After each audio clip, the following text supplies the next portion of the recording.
Those shoes cost more than my tractor payment, black leather gleaming. On my dirt track? Eli squinted, dust motes dancing in the harsh afternoon sun. The man waved weakly. How'd he get way out here? Eli leaned the rusted shovel against the dilapidated fence post, the metal groaning in protest. Miles separated his small, weather-beaten farmhouse from even the nearest paved road, let alone town. Cell service was a joke out here. Neighbors were distant specks on the horizon, separated by vast fields of corn and soybeans baking under the relentless Kansas sky. He hadn't seen another soul besides the mail carrier in over a week. Yet here stood this stranger. Tall, black, dressed in a suit that looked like it belonged in a Chicago boardroom, not stuck halfway down a rutted track usually only troubled by deer and Eli's aging pickup truck. The suit jacket was off, slung over one arm, revealing crisp white cuffs, but even the tailored trousers seemed impossibly clean despite the dust. The man's face glistened with sweat, his expression a mixture of fatigue and forced pleasantness. "Afternoon," the man called out, his voice smooth, educated. "Definitely not local. Bit of car trouble." Eli grunted, scanning the track behind. The man. No car, no skid marks. Not even disturbed dust suggesting a vehicle had recently passed. Just the shimmering heat haze rising from the packed earth. "Car trouble?" Eli repeated, letting the skepticism hang heavy in the air. His eyes didn't leave the stranger's face. Years alone had made him cautious, observant. He noticed the slight tick in the man's jaw, the way his eyes darted nervously towards the empty fields. "Yeah," the man said, managing a weak smile. "Pulled off the main road, thought I saw a shortcut. On the map. Guess it wasn't much of a road after all. Died on me back there." He gestured vaguely behind him towards nowhere. Eli didn't buy it. Not for a second. There was no back there accessible by anything less than a four-wheel drive, and certainly not by the kind of vehicle someone dressed like this would drive. Plus, the heat radiating off the stranger suggested he'd been walking for a while. A long while. But why lie? What was he hiding? "Need some water?" Eli offered, his voice gruff but not entirely unkind. Whoever this man was, whatever his story, he looked like he was about to collapse from heat stroke. The stranger's shoulders slumped slightly in relief. "Please, that would be appreciated. Name's Marcus, by the way." He offered a hand. Eli ignored it, turning back towards the farmhouse. "Eli, water's at the house. Follow me." Marcus hesitated for only a moment before falling into step behind the farmer, his expensive shoes crunching awkwardly on the dry, uneven ground. Eli walked slowly, deliberately, his mind racing. Who was Marcus? Why the fancy suit in the middle of nowhere? Why the obvious lie about the car? He felt a prickle of unease, a disturbance in the quiet rhythm of his solitary life. The farmhouse porch offered minimal shade, but it was cooler than the open field. Eli motioned Marcus towards a worn wooden rocking chair before disappearing inside. He returned moments later with a large glass of iced water, condensation already, beating on the outside. Marcus drank gratefully, draining half the glass in one long pull. "Thank you, Eli. Truly." Eli leaned against the porch railing, arms crossed, studying the man. He noticed the expensive watch on Marcus's wrist, the subtle gleam of gold cufflinks. This wasn't just a city fellow lost on a country road. This felt different. Planned, almost, or desperate. "So where exactly did this car break down?" Eli asked, his tone deceptively casual. Marcus shifted uncomfortably in the chair. Back a ways. Near that cluster of cottonwood trees, maybe? Honestly, these fields all look the same. Vague again. Evasive." Eli knew the cottonwoods Marcus likely meant. They were miles away, bordering Old Highway 12, nowhere near this track. And there was no plausible reason to turn off there onto unmarked farmland. "Need to call a tow truck?" Eli pressed. "Phone's dead," Marcus replied quickly, tapping his suit pocket. No signal out here anyway, I suppose. Not much, Eli confirmed dryly. He knew his landline inside worked perfectly fine. He wasn't offering it. Not yet. Silence stretched between them, filled only by the buzz of cicadas and the distant lowing of Eli's few cattle. Marcus seemed content to sit, catching his breath, avoiding further questions. Eli watched him, his suspicion growing into a knot in his stomach. This man wasn't just lost. He was running, or hiding. But from what? Or whom? Eli considered his options. He could tell the man to move along. He could offer the phone. He could even drive him back towards the highway, though the thought of having this stranger in his truck made him uneasy. His isolation, usually a comfort, now felt like a vulnerability. If something went wrong out here, no one would know. No one would hear. He thought about the shotgun leaning just inside the front door, a necessary tool for dealing with coyotes and the occasional trespasser. He hoped it wouldn't come to that. Then a low hum broke the stillness, distant at first, but growing steadily louder. Not the familiar rattle of his own truck or the mail carrier's jeep. This was different. Multiple engines. Coming fast. Marcus stiffened in the rocking chair, his eyes widening almost imperceptibly. He subtly shifted his body, angling himself away from the direction of the sound, towards the back of the house, towards the dense woods bordering Eli's property. Eli looked towards the main track leading from the barely visible county road. Two vehicles. Dark SUVs. Moving quickly, kicking up plumes of dust that marked their progress like twin brown comets against the blue sky. They weren't county sheriff vehicles. No markings. Tinted windows glinted ominously in the sun. They barreled down the track, straight, towards Eli's farmhouse, ignoring the turnoff that led back towards the phantom broken-down car Marcus had described. They knew exactly where they were going. Marcus stood up abruptly, his earlier fatigue replaced by a sudden, coiled tension. "Eli," he said, his voice low and urgent, "I need to go, now. Can I cut through your backfield, towards the woods?" Before Eli could answer, the SUVs skidded to a halt in his yard, doors flying open. Four men emerged, dressed in dark suits similar to Marcus's, but with an unmistakable air of authority. Hard faces, eyes scanning the property, instantly locking onto Marcus standing frozen on the porch. They didn't look like they were here to offer roadside assistance.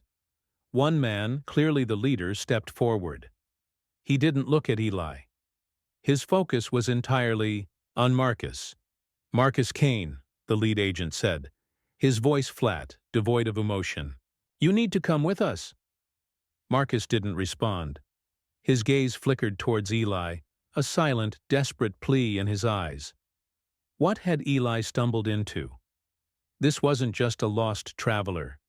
This was something official, something serious. And it had landed squarely on his doorstep. The FBI agents, Eli had no doubt that's who they were, despite the lack of badges, moved towards the porch with practiced efficiency. They didn't draw weapons, but their posture screamed preparedness, controlled aggression. Marcus took a half-step back, closer to the farmhouse door. Eli found himself instinctively stepping slightly forward, placing himself partially between Marcus and the approaching agents. He didn't know Marcus Kane or why these men wanted him, but this felt wrong, too sudden, too aggressive. "Hold on now," Eli said, his voice rough but steady. "This is my property. What's this all about?" The lead agent finally glanced at Eli, dismissing him with a look. "Federal business, sir. Stay out of it." He turned back to Marcus. "Don't make this difficult, Kane." Marcus looked trapped. His eyes darted between the agents, Eli, and the woods behind the house. He seemed poised to make a run for it. Eli felt a surge of protective stubbornness. His farm, his rules. "Federal business doesn't give you the right to barge onto my land and accost my guest," Eli stated firmly, standing his ground.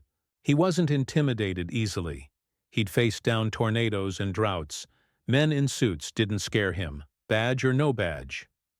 The lead agent sighed, a flicker of annoyance crossing his features.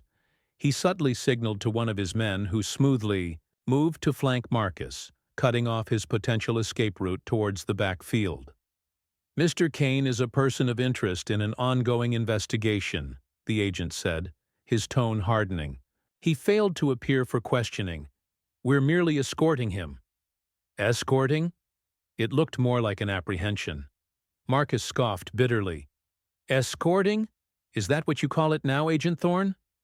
Thorne ignored him, his gaze fixed back on Eli. "Sir, I suggest you step aside. This doesn't concern you." But it did concern Eli now. It concerned him deeply. He had offered this man water, shelter, however brief. He had unknowingly provided refuge. And these men, whoever they were, had brought their confrontation right here, shattering the peace of his isolated existence. He felt a responsibility, however reluctant. "Maybe it does concern me," Eli said slowly. "Maybe you should explain why you're chasing a man across my fields without so much as a warrant or a 'how do you do'?" Thorne's jaw tightened. He clearly wasn't used to being questioned, especially not by some old farmer in the middle of nowhere. He took a step closer, lowering his voice. "This man, Marcus Kane, is involved in matters of national security. He possesses classified information he wasn't supposed to have, let alone potentially leak. He is not who you think he is." Eli looked at Marcus. His tailored suit suddenly seemed less like wealth and more like a disguise. His smooth voice now hinted at secrets. Classified information? National security? The lie about the car made a different kind of sense now. He hadn't been lost. He'd been evading. He'd been using Eli's isolation as a temporary shield. "I need to make a call," Marcus said suddenly, his voice regaining some composure. "My lawyer!" Thorne chuckled humorlessly. "You're beyond lawyers now, Kane. You know the protocol." "Protocol? What protocol?" The situation felt increasingly dangerous, spiraling beyond a simple arrest. The woods behind the house suddenly seemed like a very inadequate escape route. Eli realized the magnitude of what he'd stepped into. This wasn't just about a man running from the law. This felt like something clandestine, something operating in the shadows, something that had inadvertently surfaced on his remote patch of land. He was caught in the middle, a bewildered bystander in a high-stakes game he didn't understand. The agents began to close in on Marcus, their movements deliberate, coordinated. Marcus looked wildly around, his eyes finally settling on Eli again. "He doesn't know," Marcus said desperately to Thorne, gesturing towards Eli. "This farmer, he's got nothing to do with this. Let him be." Thorne barely spared Eli a glance. "Collateral damage? Unfortunate, but necessary if he interferes." The implicit threat hung in the air, heavy and suffocating. Eli felt a cold dread seep into his bones. His quiet life, his sanctuary, had become a potential conflict zone. And the hidden truth, the real reason Marcus Kane was here, the true nature of the federal business, felt far darker and more complex than just classified information. Why the secrecy? Why the unmarked cars and the lack of overt identification? Were they really FBI? Or something else entirely, operating under a guise? Marcus suddenly lunged, not towards escape, but towards Eli. He grabbed the farmer's arm, surprising everyone. "Listen to me," he whispered urgently, his eyes wide with fear not for himself, but for Eli. "They aren't here to arrest me. They're here to retrieve something I sent, something that proves what they're really doing. It's being delivered. Somewhere safe. But they think I still have a copy, maybe hidden here." Before Eli could process this, before he could ask what Marcus meant, Thorne gave a curt nod. Two agents grabbed Marcus, wrestling him towards one of the SUVs. Marcus struggled briefly, then went limp, a look of utter resignation on his face. Thorne turned back to Eli, his expression unreadable. "You didn't see us. You didn't see him. You "We're fixing fence all afternoon. Understand?" It wasn't a question. It was an order wrapped in a threat. They bundled Marcus into the back of an SUV. Doors slammed shut. Engines roared back to life. Within seconds, the vehicles were gone, leaving Eli alone on his porch, the silence rushing back in, heavier and more ominous than before. Dust settled, slowly back onto the track. The only evidence of the encounter was the lingering scent of exhaust fumes and the deep tire tracks gouged into his yard. Eli stood there for a long time, the glass Marcus had drunk from still sitting on the porch, railing. National security? Classified information? Or was Marcus telling the truth? Was he a whistleblower trying to expose something and these agents were silencing him? The hidden truth wasn't just that Marcus was wanted. It was that the agents might not have been upholding the law at all. They might have been covering up a crime, using the shield of authority to do it. And Eli's remote farm had become an unwitting stage for their shadowy operation, leaving him vulnerable, exposed, and forever questioning what forces moved unseen, just beyond his property line. What unseen currents pull ordinary lives into extraordinary danger? And what would you do if your safe haven became the hunting ground for secrets someone would kill to keep buried? Drop your theory in the comments, and subscribe for more stories where the truth arrives in unmarked cars.